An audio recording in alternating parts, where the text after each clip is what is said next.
They didn't have credit cards. They didn't have buy now, pay later. And they certainly didn't have a safety net.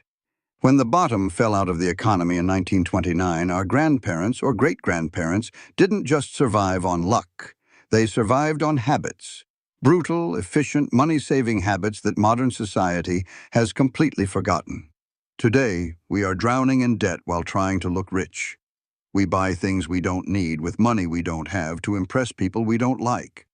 But what if the secret to saving $5,000 this year isn't a new crypto coin or a side hustle? What if the secret is just going back to basics? Welcome to Old School Money Saver. Today we are dusting off 7 lost habits from the Great Depression.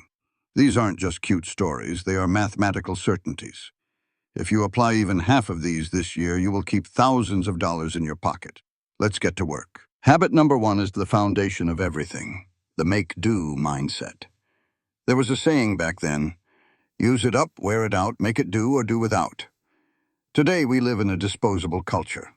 If a toaster breaks, we buy a new one. If a shirt loses a button, it goes in the donation bin.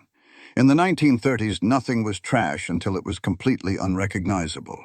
Aluminum foil was washed and reused.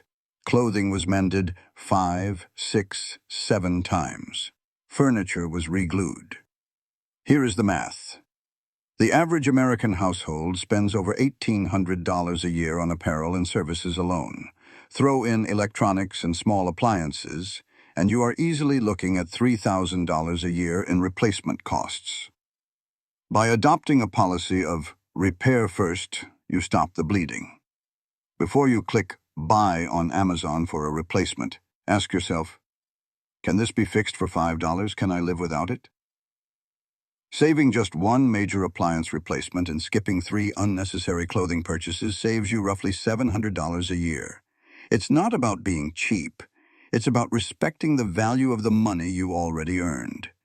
Habit number 2, the Victory Garden strategy. Now don't tune out. I'm not saying you need to be a farmer. I'm not saying you need an acre of land. In the Depression, people grew food on fire escapes, in window boxes, and in empty lots. Why? Because food was money. Today, fresh herbs at the grocery store cost $3 for a plastic packet that goes bad in 2 days. A packet of seeds costs $2 and lasts for years. If you grow just 3 things, tomatoes, peppers, and herbs, you cut a significant chunk out of your summer produce bill. A single tomato plant can yield 20 pounds of fruit. At today's organic prices, that is $50 of value from one plant. Scale that up just a little bit. A small backyard plot or a dedicated balcony setup can yield $300 to $500 worth of produce a season. Plus, you aren't paying for the gas to drive to the store. It is the ultimate passive income. You plant it, you water it, you eat the profits. Habit number 3 is about the most expensive thing in your grocery cart: meat. In the Depression, a large cut of meat, like a Sunday roast or a ham, was a luxury. But it wasn't a one-night meal. That roast was the centerpiece on Sunday. On Monday, the leftovers went into sandwiches. On Tuesday, the scraps went into a shepherd's pie. On Wednesday, the bones were boiled for soup stock. 1 purchase, 4 dinners. Compare that to today. We buy boneless, skinless chicken breasts, the most expensive cut, eat them once, and throw away the rest.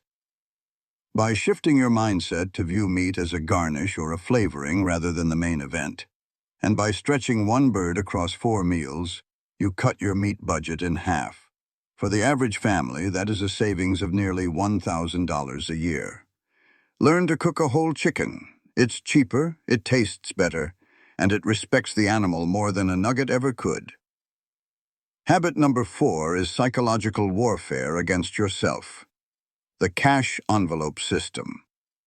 In the 1930s, you couldn't spend money you didn't have. If the grocery jar was empty, you ate beans from the pantry. There was no swiping a card and worrying about it next month. Modern credit cards numb the pain of paying. You don't feel the money leaving your hand. That is by design. Banks want you to spend freely. Try this experiment for just 1 month. Take out your discretionary spending money in cash. Put it in an envelope. When you go to the store, leave the cards at home.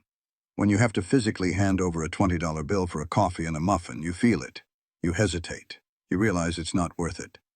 Studies show people spend up to 15% less when using cash versus credit. On a $50,000 post-tax income, spending 15% less is a savings of $7,500. Even if you only do this for groceries and entertainment, you are easily looking at saving $1,200 a year just by switching to paper. Habit number 5. Treat your pantry like a bank. During hard times, a full pantry meant security. It meant you weren't at the mercy of rising prices next week. They bought flour, lard, beans, and rice in the largest quantities they could afford. Today, we buy convenience sizes. A 1-pound bag of rice might cost $2. A 20-pound bag costs $10. The unit price difference is massive. By buying non-perishables in bulk, you are locking in a lower price. You are essentially investing in commodities. When inflation hits and the price of pasta goes up 20%, you don't care, because you have 6 months' worth sitting on your shelf bought at the old price. If you combine this with cooking from scratch, the savings are astronomical. You are bypassing the convenience tax that companies charge for small packaging. This habit alone, avoiding single-serving packaging, saves the average shopper about $500 a year. Habit number 6, rediscovering porch culture. Entertainment is one of the biggest budget leaks in the modern world. Streaming services, movie tickets, concerts, video games, expensive dinners out. We pay to be entertained because we've forgotten how to entertain ourselves. In the Depression, entertainment was communal and free. Neighbors sat on porches, they played cards, they listened to the radio together, they went to public parks. Audit your subscriptions right now. Netflix, Hulu, Spotify, HBO. Do you need all of them? A movie night out for 2 people with snacks is easily $50. Do that twice a month, that's $1,200 a year. Switching to library books, board games, hiking, and potluck dinners isn't a downgrade. It's actually more social. It builds stronger community bonds than sitting alone in a dark theater. Cut your entertainment budget in half, and you save another $1,000 effortlessly. And finally, habit number 7. The most powerful tool in your arsenal. The sleep on it rule. Impulse buying is a modern disease. We see it on Instagram, we click, it arrives tomorrow. Our grandparents didn't have that luxury. If they wanted something significant, they had to save for it, which meant they had weeks to think about it. Here is the rule. If an item costs more than $50, you must wait 24 hours before buying it. If it costs more than $100, you wait 3 days. If it costs over $500, you wait a month. What happens during that wait? The dopamine rush fades. The excitement wears off. You realize you don't actually need it. The want disappears.